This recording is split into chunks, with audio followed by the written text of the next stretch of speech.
All right, quick show of hands. Have you ever nodded along with someone, said, "Yeah, totally," and then later realized you weren't even sure what you agreed with? That happens because we live in a world where opinions travel faster than facts.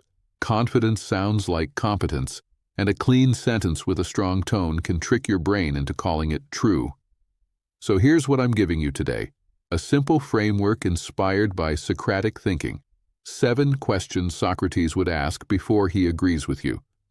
These are not questions to win, not questions to humiliate people. They're questions to slow the conversation down, clarify what's real, and stop you from agreeing with ideas that collapse the moment you examine them. And I'm also going to include 7 rules: how to use these questions in a way that makes people respect you instead of getting defensive. Let's start with the rules, because the rules are what make this work in the real world. Rule 1. Ask to understand, not to attack. Your tone should feel curious, not sarcastic. The goal is clarity, not victory. Rule 2. Ask one question at a time. If you machine gun all 7, it feels like an interrogation. One good question is often enough. Rule 3. Repeat their answer back in your own words. Say, "So what I'm hearing is," this confirms you understood and gives them a chance to correct you. Rule 4. Define the key terms before debating the conclusion. If you don't agree on what words mean, you're not having a discussion. You're having parallel monologues. Rule 5. Separate facts, interpretations, and feelings. Facts are what happened. Interpretations are what it means. Feelings are your inner experience. All valid but not interchangeable. Rule 6. Steelman before you disagree. State the best version of their point first. If they say, "Yes, exactly," then you earn the right to critique it. Rule 7. Be willing to update your mind too. If you want others to be rational, you have to model it. The strongest people aren't those who never change, they're the ones who change for good reasons.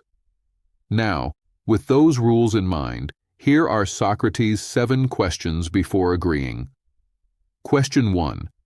What do you mean exactly? This question saves you from agreeing with fog. Most disagreements aren't real disagreements.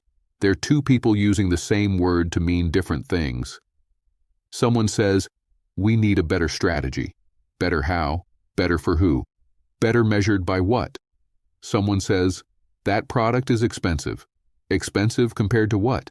Their budget, the market, the value? Someone says, "This is toxic."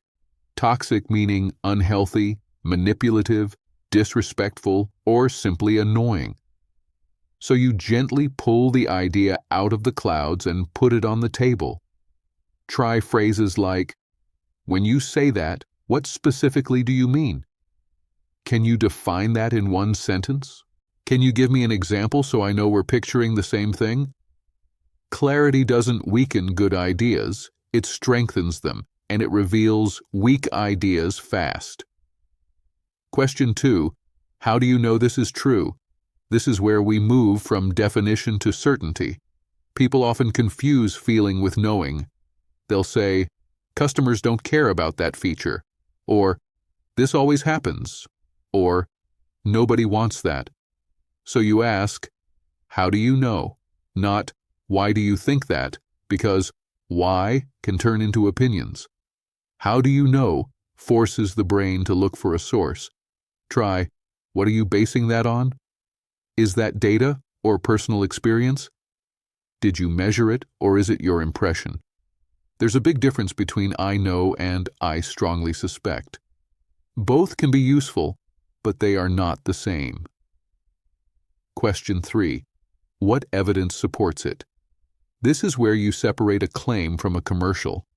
Modern persuasion often works like this. Say something confidently, repeat it, and hope people mistake repetition for proof.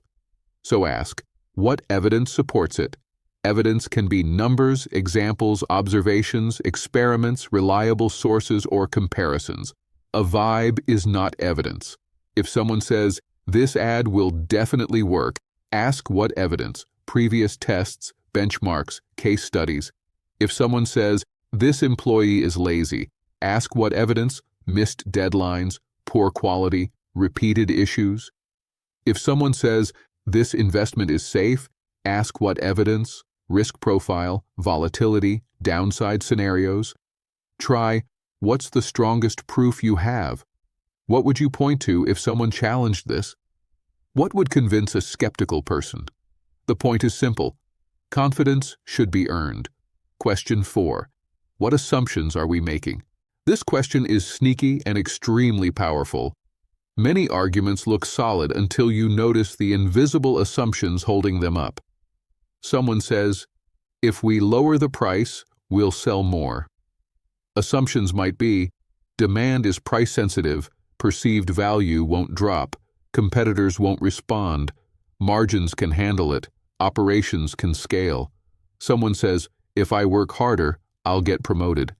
Assumptions might be, promotions are merit-based, your manager notices, the company has upward mobility, your work connects to measurable outcomes. Assumptions aren't bad, they're unavoidable, but unseen assumptions are dangerous. Try, what has to be true for this to work? What are we assuming about people here? If this fails, which assumption was wrong? This question makes you think like an engineer, not a cheerleader. Question 5. Could there be another explanation? This protects you from the first story that feels right. Humans love single-cause explanations. Sales dropped? The market is bad. Could be. Or maybe messaging changed, competition increased, seasonality hit, or customer trust slipped. Someone didn't text back? They don't care. Could be. Or they're busy, stressed, overwhelmed, or unsure what to say. A campaign worked? It was the new hook. Maybe, or timing, algorithm shifts, audience quality, or budget distribution. So ask, could there be another explanation? Try, what else could be causing this? What are other plausible reasons? If we're wrong, what's the alternative story? This doesn't weaken decisions. It strengthens them because you stop clinging to one narrative. Question 6. What follows if it's true? This is the consequences question.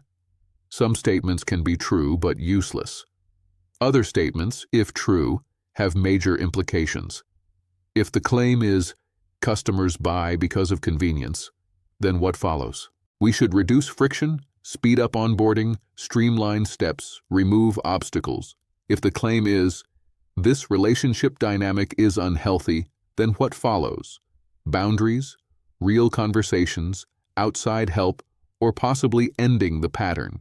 If the claim is, this policy causes harm, then what follows? What harm to whom and what change reduces harm without creating new problems? Try. So what does that mean we should do?